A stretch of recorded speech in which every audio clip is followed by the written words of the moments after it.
Discovering and embracing your intimacy shadow is the key to unlocking your potential for authentic love. Stay tuned to this episode to learn more.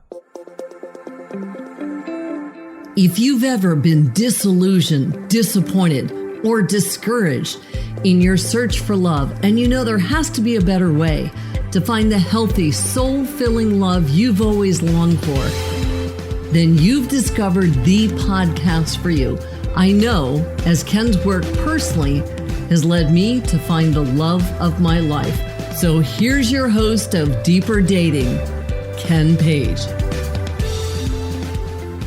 Hi, everybody. Welcome to the Deeper Dating Podcast. This is Ken with his croaky, cold voice, and I'm a psychotherapist and a coach and the author of the book Deeper Dating, the co-founder of the online meeting event deeperdating.com, and the host of this show. Today in this podcast, I'm going to help you understand how you can discover and embrace what I call your intimacy shadow. And this week and every week, I'm going to share with you the greatest tools that I know to help you find love, keep it flourishing, and heal your life in the process, because the real skills of dating are just the skills of intimacy. And if you want to learn more about this approach to finding and keeping love, just go to deeperdatingpodcast.com. You can sign up for my mailing list, get free gifts, and get transcripts of every episode. And if you like what you're hearing here, it would be a fabulous thank you if you could leave a review on iTunes or elsewhere. And the last thing I want to say is that everything I'm going to share in this podcast is educational in nature. It's not medical or psychiatric advice. And if you're experiencing any serious psychological symptoms, please do seek professional help.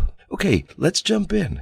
So thank you for bearing with my croaky voice. I'm excited about recording this podcast, and I'm just going to go with it in my current croaky voice, but hopefully we'll have my regular voice back really soon. So something I talk about a lot is that the parts of ourselves that we think we need to airbrush out in order to be attractive and to find love are actually, and this is just such a mystery, are the keys to finding love. And they're the keys in a few different ways. One way that these parts of ourselves that we feel timid about revealing are the key to finding love is because they are our genius. They are our deep sensitivity and our passion. That's why we're so careful around them. That's why we can be hurt so much there. But they are the land of our genius. They explain what hurts us. They explain what fills our hearts. And they teach us who is right for us. Another reason, though, that they are so pivotal, so important, is because they are essential parts of our being. And when we cut them out, when we airbrush them, when we deny their ferocity, their tenderness, their original truth, it's like we are shutting our beings down. And when we don't honor those parts of ourselves, and honoring doesn't necessarily mean speaking, because these parts of ourselves are not meant for all company. They're deep, they're tender, they're powerful. We don't just run through life expressing them everywhere. It's a journey. It's an entire life journey to learn to bear the tenderness and the ferocity of those parts of ourselves. But always the place to start is with the naming them, the identifying them, and the developing a sense of their power and their beauty and their worth, no matter what we've been told or taught. So when we don't do that, there are repercussions. And some of the repercussions are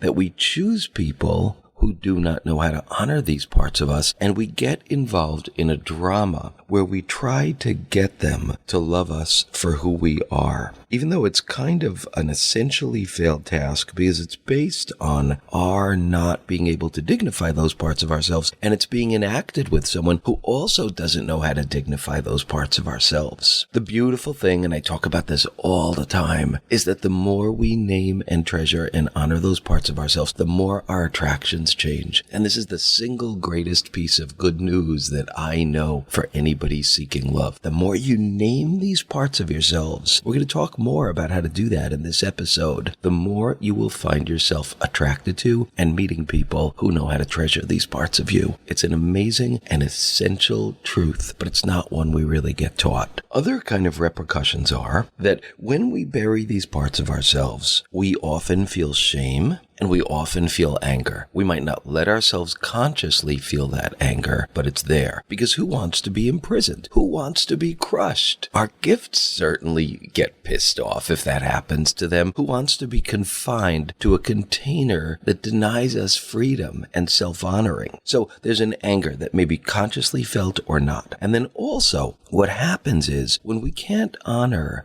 these parts of ourselves, which I call our intimacy shadow, and I'll tell how to know them in a few minutes. When we can't, our ways of handling these parts of ourselves in the world will be essentially immature. They will be a child's method of self-protection. They will include kind of acting out, suppressing, shame, and indirect expression of our frustration and our pain at not being in a place where we honor the very core of our being, which is constantly emanating expression and experience and aliveness and the desire for authentic connection with the world. When we shut that down, it creates a number of cycles of pain. And then modern dating advice does not help us because it doesn't tell us that this radical authenticity is the path to finding love. It tells us, no, we have to fix ourselves. We have to change ourselves. We have to flirt better. We have to become these people that will just make women fall to their knees or make men worship us at our feet.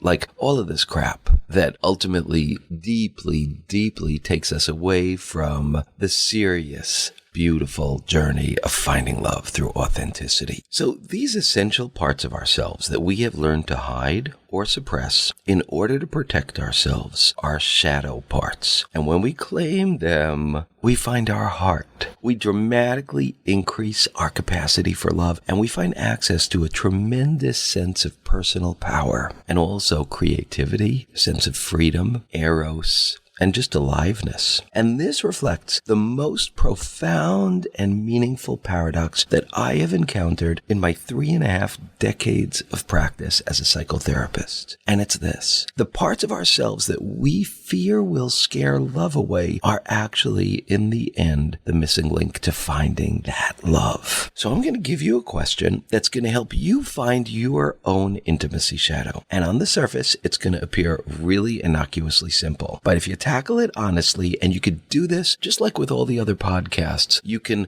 do it as you walk, do it as you drive, do it as you're just listening, do it right now. Just answer the questions right as you go along. And when you do that, it will point you to potentially the most exhilarating challenge of your life. Here's the question: what aspects of yourself are you the most uncomfortable, hesitant, or timid to reveal in your relationships? So all of us have parts of ourselves where we feel things more deeply than other people. Life just affects us really more deeply around these attributes, and I call these our core gifts, and they're the heart and the soul of the path that I teach. In fact, I'm starting new sets of intensives now, and these are 6 months intensives, and we spend almost half of the intensive on the discovery and the naming of our core gifts. And you can learn so much more about this from my book, Deeper Dating, or my audio course as well, or any of my other courses. These core gifts are the rudder of our being. We feel joy and pain most intensely at these points, and the intensity of our experience with the joy or the pain often makes us feel uncomfortable and also somehow different than the people around us. So let me give you some examples and see if any of these hit you or feel true to you. An unrelenting desire for connection, a passion that is so intense that it could feel aggressive, a generosity of spirit so powerful that it can hurt, a quietness or softness of nature that you might have deemed as weak, a passion for truth that has gotten you in trouble again and again and again, a sensitivity so strong that sometimes even seemingly tiny experiences knock you down at the knees, or just gusts of emotion so strong that they bewilder you or embarrass you. These are your core gift places. These are the language of your soul. These are the places that the world does not teach us how to embrace their wildness, their tenderness, their vastness, essentially. And they are the key to deeper love, including essential love of self. But often those parts of ourselves are taken advantage of or abused or neglected because they're so unique. They're so vulnerable. And people milk those qualities sometimes in us instead of honoring them, like milking our generosity, our competency, our capacity. And in addition, like all special gifts and talents, like all genius, these parts of ourselves demand inordinate amounts of fuel, maturity,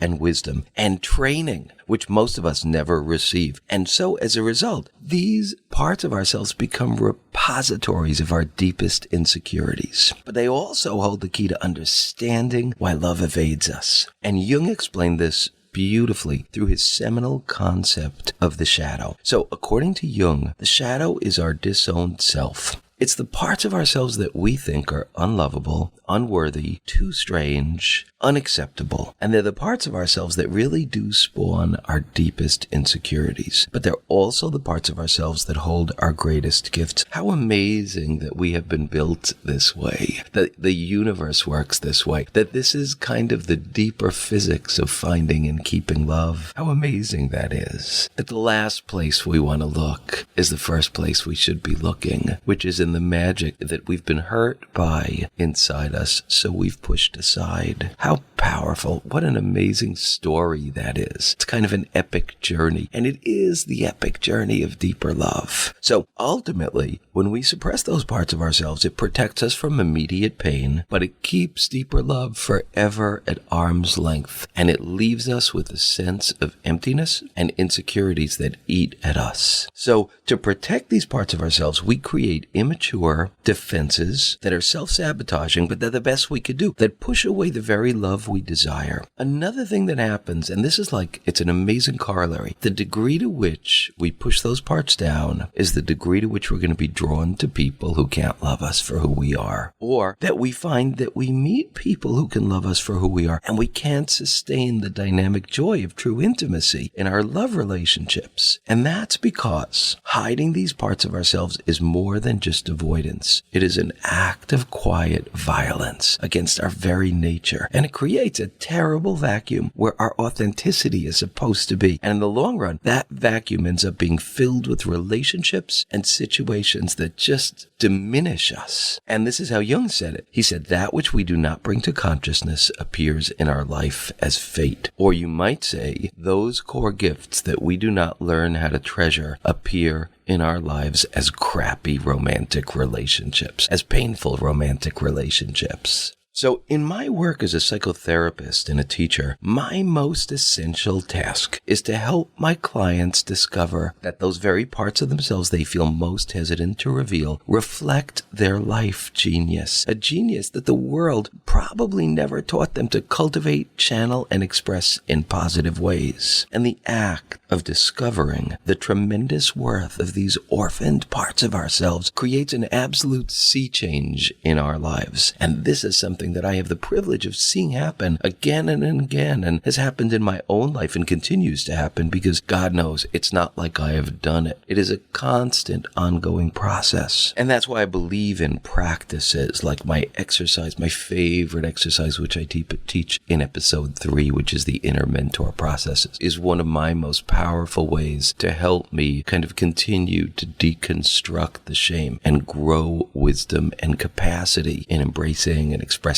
my core gifts. So as we learn, as you learn, as I learn to perceive these parts of ourselves that are shadow parts as gifts and not as liabilities, life starts to really make more sense. And it's like the underlying story of our life begins to come clear. These things are really true. We actually, and I've seen this again and again, we start to lose our taste for people who chip away at our self-esteem. We choose relationships differently. And single people really do start to find themselves meeting and being attracted to people who accept them for who they are. And people in couples begin to risk revealing feelings of deeper passion or intensity or vulnerability or need. And relationships that have been stagnant begin to come alive as authenticity, which is the key to true intimacy, starts to reemerge. And people develop a sense of inner dignity that comes naturally. It's this experience that I describe as kind of being lit from within, and a sense of self self-worth comes with this, as well as finding our tribe, which is the people with whom these parts of ourselves are essentially, deeply, automatically appreciated and respected. So this journey of learning to honor and dignify and cultivate a wiser discipline around your core gifts, around your shadow self, is not for the faint of heart, but it is, I believe without a doubt, the true adventure of deeper love. Thank you for listening, including to my raspy voice this week, and I look forward to seeing you on the next episode of the Deeper Dating Podcast. And again, you can go to deeperdatingpodcast.com to sign up for my mailing list. So thank you all. And that's it for today's episode of Deeper Dating. Be sure to go to deeperdatingpodcast.com, as Ken has a few more gifts for you. Then join us on the next episode.